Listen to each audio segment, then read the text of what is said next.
Hi there, and welcome to another tutorial. Today we're going to dive into something a little bit different, creating a procedural population density map for our terrains using Gaea 2. The main reason why I wanted to create this population map was to add a procedural set of night lights to my globe render from the last video.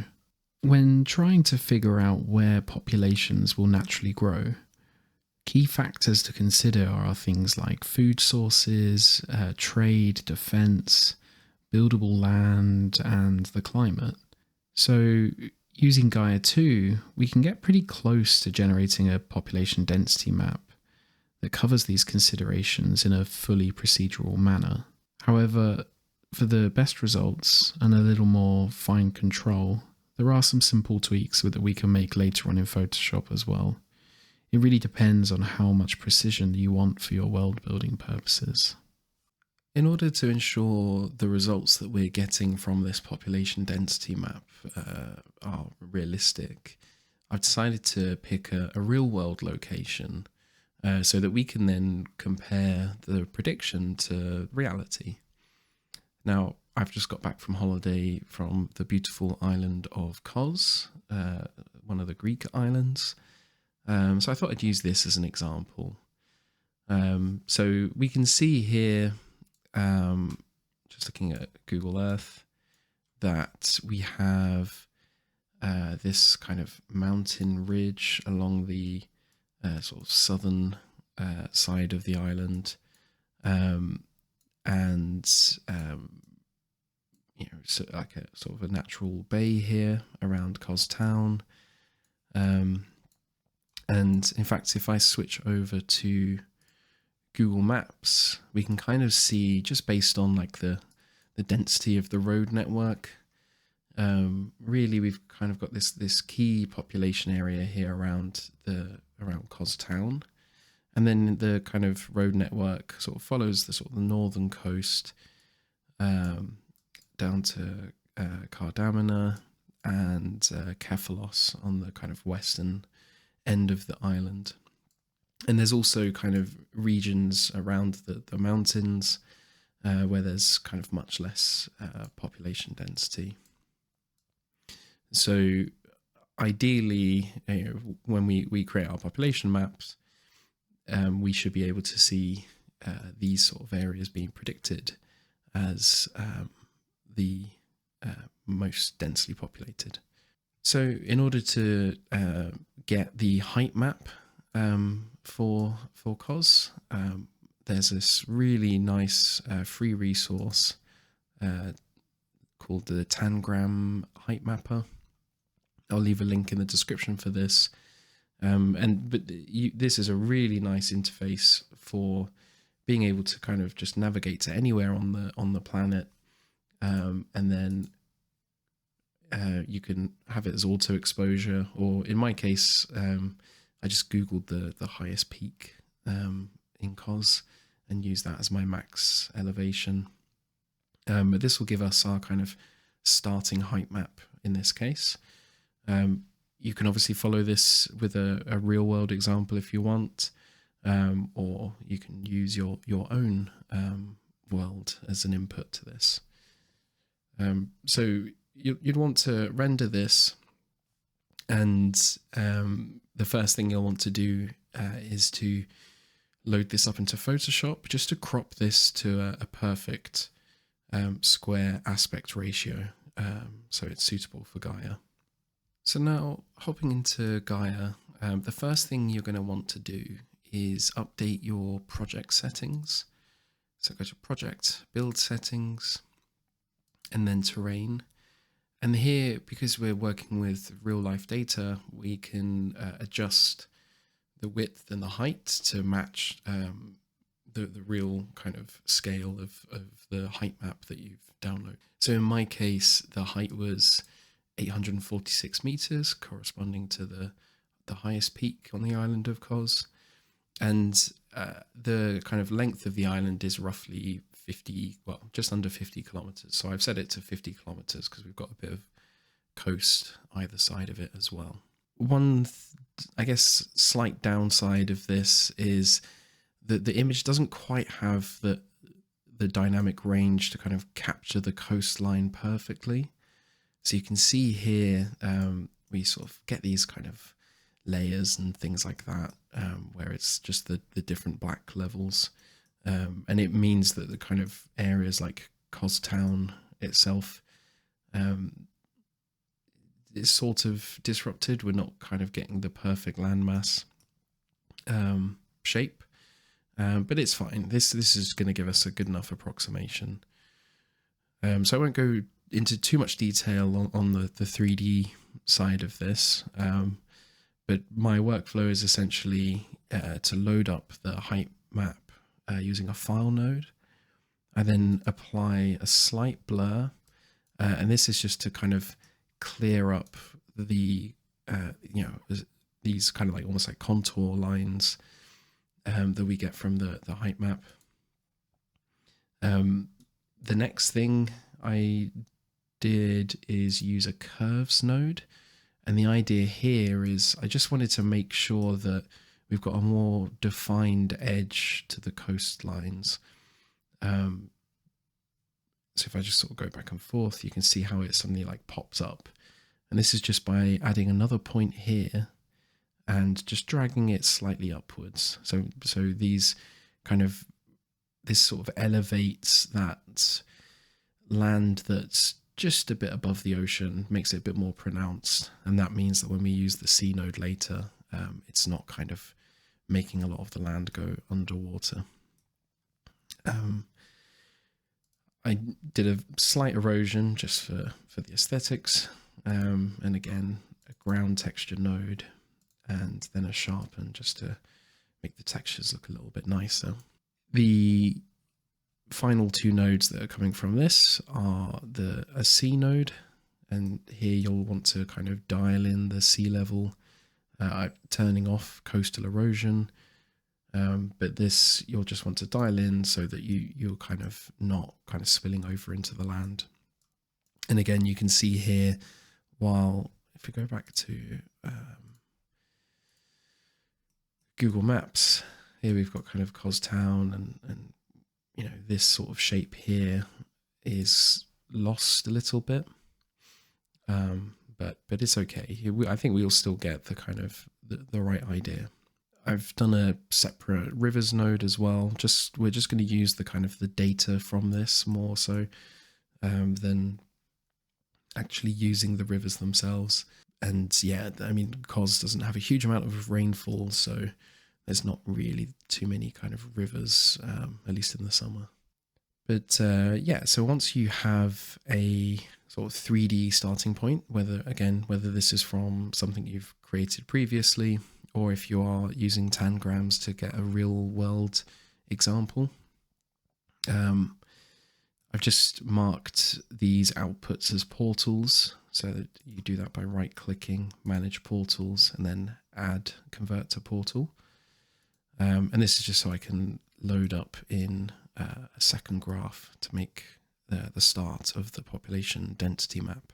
The main thing I wanted to start off with was kind of the proximity to water. So this can be either proximity to rivers or proximity to the coast, because that's a real, as I mentioned before, you know, that ability for fishing and trade and things like that. You see kind of towns typically along the coastlines.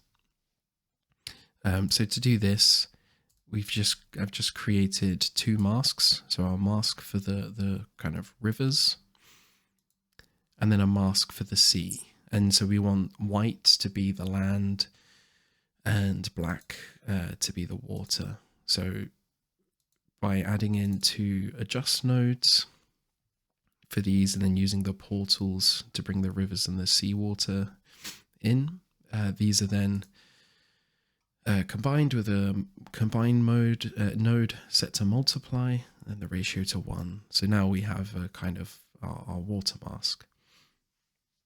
Now, what we want is the sort of the proximity to the sea. So we kind of want to create almost like a sort of a halo effect where kind of regions that are close to the water are then brighter than regions further away from the water.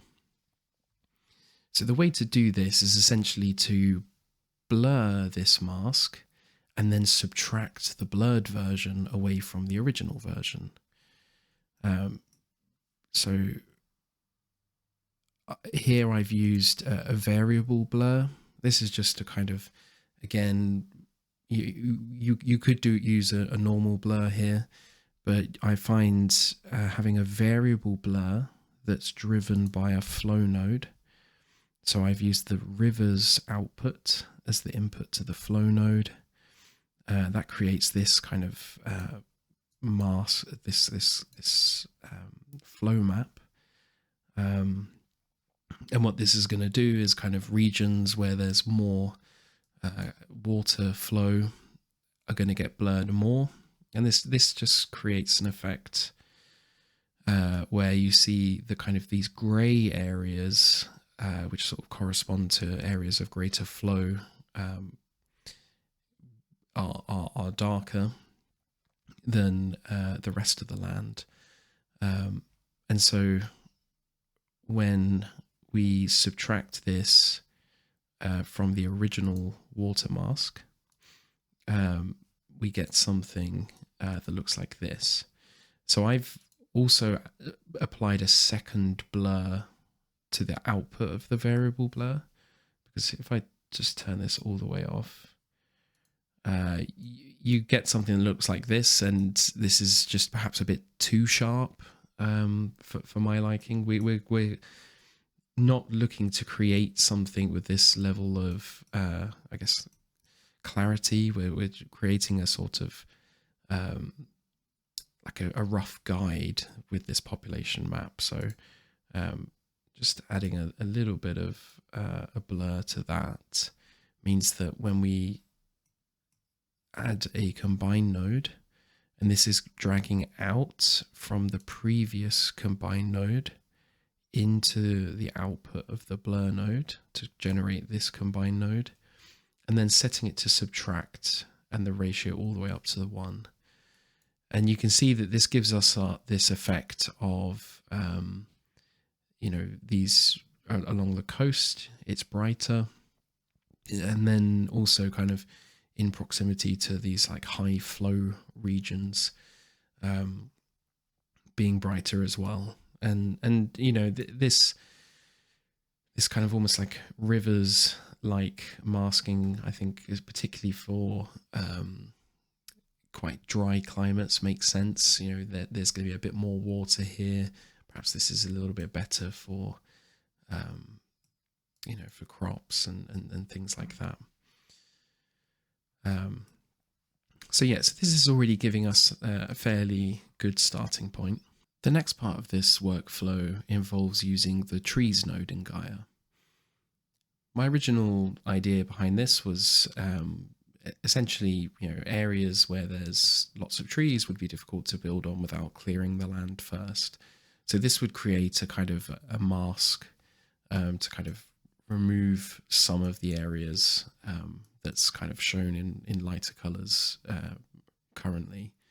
But I think it could also be an indication of perhaps areas where the land is more fertile and would kind of correspond to farmland, which would have a lower population density as well. Maybe I'm reading too much into it, but yeah, at least for this example, it seems to be doing quite a nice job of breaking up the sort of population density areas. So the first thing that we want to do is to take this water mask, drag out and create an adjust node.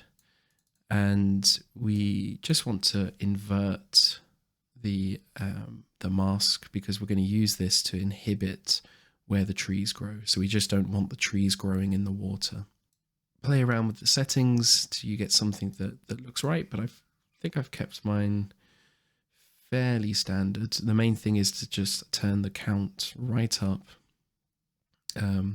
Play around. I think I've increased the patches slightly And you can see there's quite a lot of coverage here. But this really does seem to be doing a lot of the sort of the heavy lifting of this workflow. If you remember from when we looked at Google Maps, this kind of north area of the island really was kind of the sort of most populated region. And so yeah, this seems to be kind of eliminating a lot of the areas. I think especially along here, there's a lot of farmland here in Cos. And perhaps this is what this is predicting. Maybe I've just got lucky in this case. Probably need to try this on a few different areas, but yeah, this seems to be quite useful. So the way we're going to use this is to drag out from the tree's output into a blur node. And here what I've done is I've added an auto level, a shaper, and an invert modifier. And I've just used the shaper to kind of make it a bit more contrasty. So I think it was down to like minus 0.37 or 6 or something like that. So this is just creating almost like a, you know, like a dead zone for the population map. And so the next thing we want to do is to just combine this with the previous combine node to create this. So here I'm just doing multiply. So by using multiply here, what we're doing is any areas that are shown in black in either one of these masks will then be set to black in the final output. So only the areas where it's white in both cases do we still see kind of the higher values. The final thing I wanted to add was to account for the slope. So if you remember, we had this kind of like mountain ridge here, and a lot of this kind of southern coast here is not inhabited, not to a large extent anyway. And this is because this is really quite a high slope area down into the sea. So in order to do this, I've added in a slope node, and I've just used the rivers output from the previous tab as a portal. So just right click, manage portals, and then connect to the portal the input, the rivers. And I've set the range to be quite low. So we really only want areas that are kind of fairly low slope. So I've gone for minimum of 0, maximum of 8.28 here. And I've just reduced the fall off quite a bit. And you can see now how these areas where it's quite a high slope have gone to black. And so there's quite a lot of sort of texture, I guess, to this mask right now, and I just want to remove some of that. So I just added in a blur node again, just a radius of 0.01. And then finally, we're just going to take that previous combine node, drag out from that into the blur node to create our final output. And here, once again, what I've done is I've added an auto level modifier and then a shaper as well, just to kind of bring up the contrast a bit. So this gives us a kind of general population density map as predicted by this workflow. And you can see it's done a pretty decent job, actually. So if we bring up Google Maps again and look at these side by side, the areas that are being highlighted here in the population density map seem to match up pretty well. So we've got, obviously the coastline is messed up a little bit, as we mentioned with the tangrams, but we've got a nice bright area here around Cos and around this area of the coast. There's kind of like a main road going along through to Marmary, which is around about here. And And then if we look kind of around this side of the island, it's picked up cardamina quite well.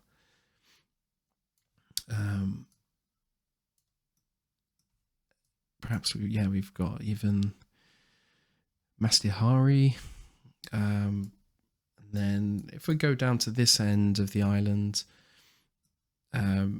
here I guess there's probably the population's quite sparse in reality, and it is predicted here to be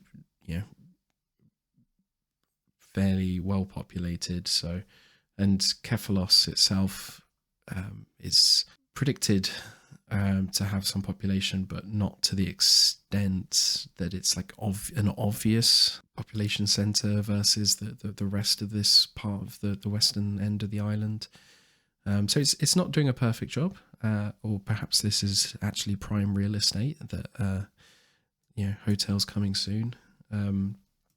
But yeah, overall, we can see that just from these simple predictions based on proximity to coast, on areas that aren't too sloped, and then also, again, I have to say that this trees node seems to be doing a lot of heavy lifting here, kind of taking us from this pretty much the whole coast of the whole island.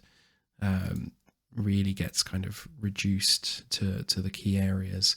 And I think, this part particular, this is quite like low-lying, flat land. And perhaps this is what the kind of the trees node is picking up on. The final step here would be to right-click this combine node, mark it for export, and then we can take this through to either directly to Blender or into Photoshop, where we can use some brushes to kind of create the city lights.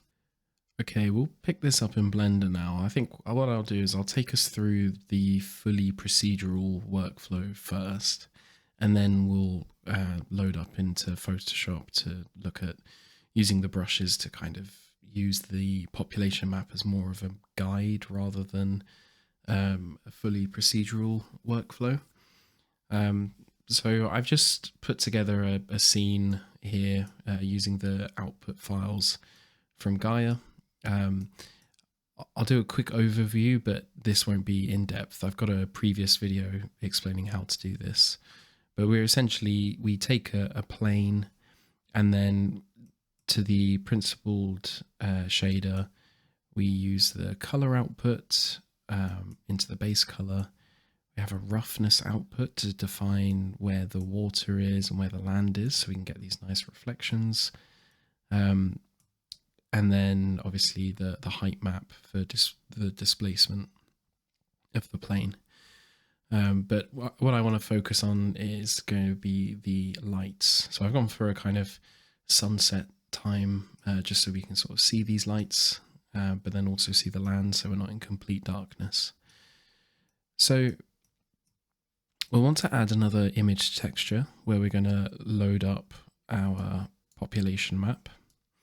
And we're also going to want to create a noise texture, because right now, so if I plug this directly into the emission strength, we get something like this. So we will get something that's kind of showing the areas, but this doesn't really look like, like city lights like we want to achieve. So we're going to do some things to try and make this look a little bit more like a city lights. And one of the key things here is to add a noise texture.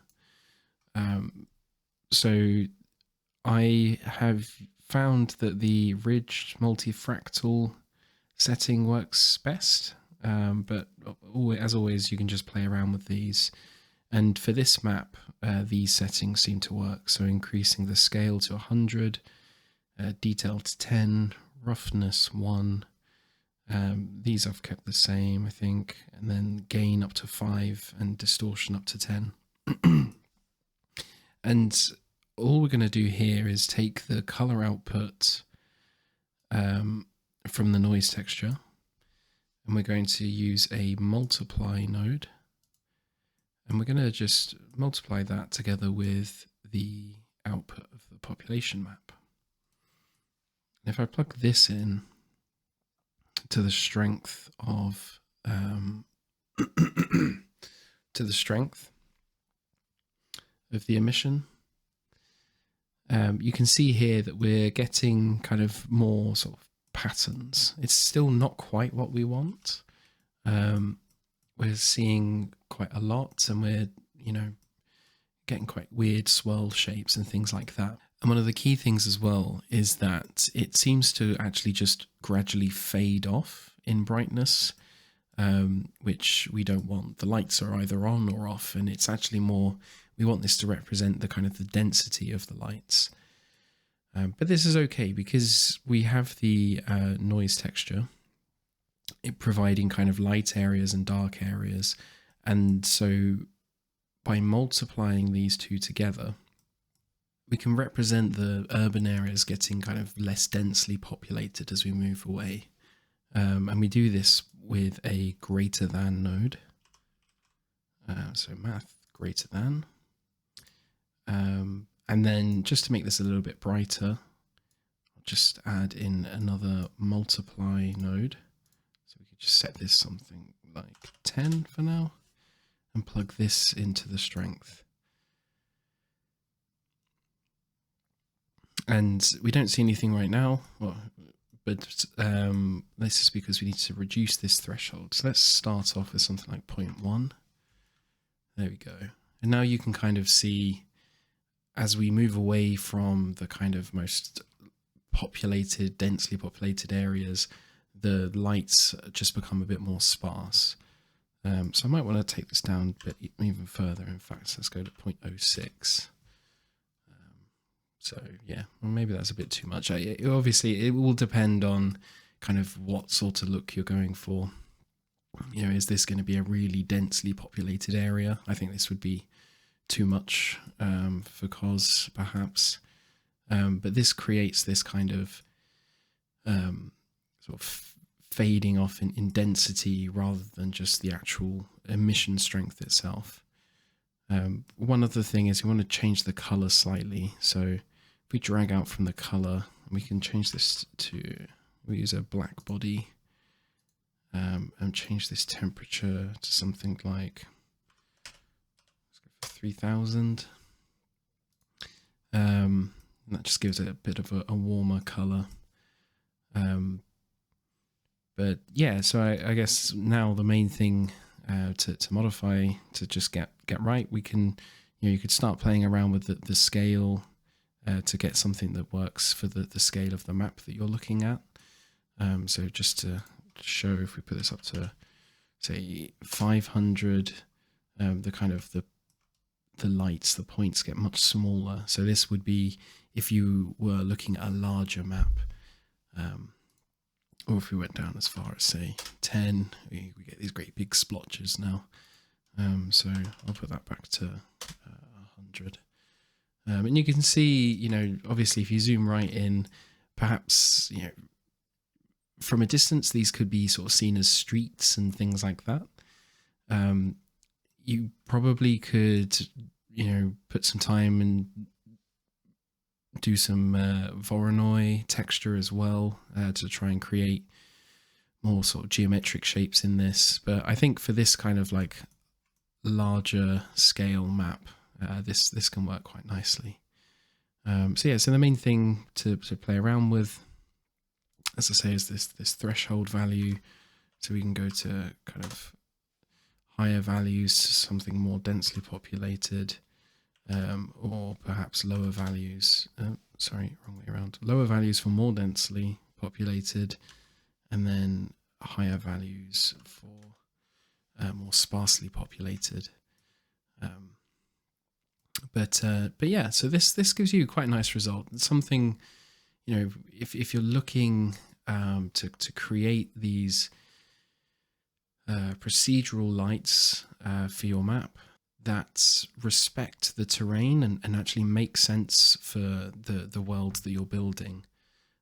This is a really nice way to do that. One downside of this approach is sometimes these lights, don't quite have that same look of real cities and things like that from above. And in particular, in fact, not even just kind of single cities, but this, we've got the lights kind of dispersed along the coast and clustered in different areas that might make sense for the terrain. But we don't have things like the kind of the road networks and things like that. So in order to get this, we need to actually make some modifications to the population map in Photoshop. Okay, in order to do this next step, we're going to be using some brushes, Photoshop brushes that have been put together by Worm Shadow 1 on DeviantArt. These are Photoshop brushes, and so I'm not sure we're going to be able to follow along if you're a GIMP user. If someone has the time to create similar brushes for GIMP and post a comment, then that would be really helpful to the community. But if you can download these brushes and get those added into Photoshop, there's guides online to show you how to do this. Once we've got our population density map loaded up into Photoshop, the first thing we're going to want to do is change the bits per channel. It's currently, if you've output .exr, it's going to be 32 bits per channel by default, but in order to get some of the overlay options that we need to change this down to 16. So just change the method to exposure and gamma, and then click OK. And the first thing we'll want to do is add in a solid color layer that's pure white, and then set the mask, invert the mask. And then we're going to set the overlay type to hard mix.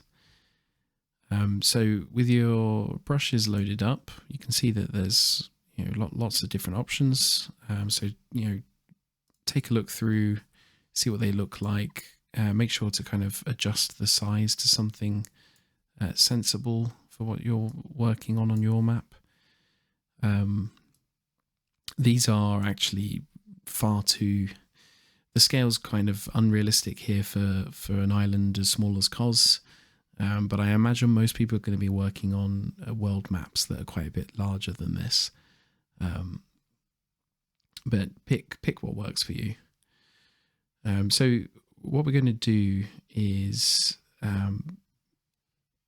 by holding shift and left and right arrows, we can rotate this, and I'm just going to kind of line this up roughly with this coastline here where we've got high population density, and click once, and we can see that this is kind of extending down into these dark areas which we don't want, and this is because this isn't pure black, so it didn't kind of go over into the sea. But we're just going to make one adjustment, and so below this new layer we've created, we're going to add a levels adjustment layer, and we're just going to move the far left, kind of the black handle, up to 2, and this kind of now makes this more black. So this is now stopping the cities kind of going into the really dark areas. So now it's just a case of picking different cities. So let's try Boston. This map pack is very kind of US centric, so perhaps this is another reason to pick something a bit different. And again, just play around with rotating the brushes, and again, you can have this going, overlaying the sea quite a bit, and selecting the mask again, and then we can click, and then we can see how this is creating a nice kind of like city-like pattern of lights. So I'll just kind of go through now and add in some more lights corresponding to the different areas that have a high population density.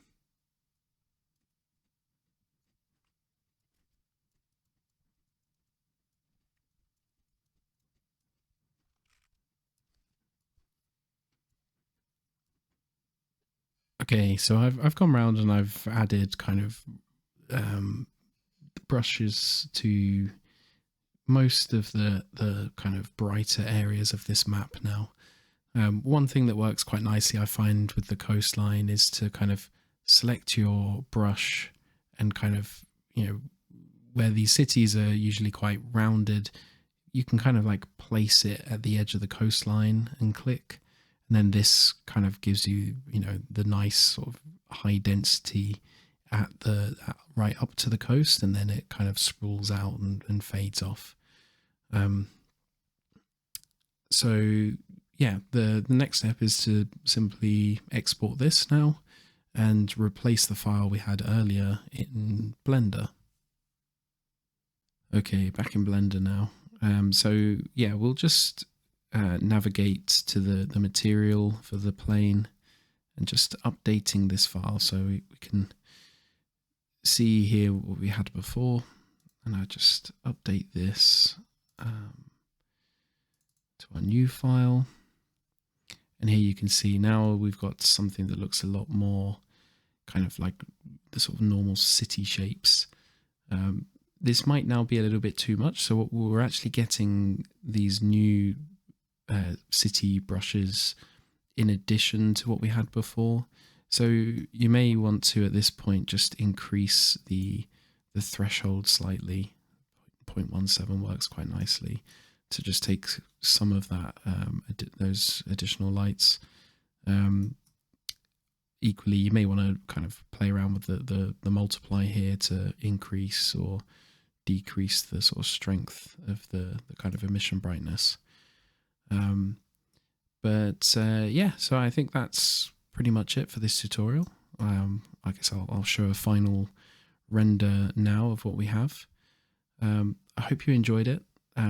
Leave me a comment if there's anything else you'd like to see. Yeah, like as I said, this can be used on a world scale map quite nicely. I think, in fact, especially the kind of brush workflow works really nicely with a large scale map. But yeah, leave a like and subscribe if you want to see more videos. Thank you very much.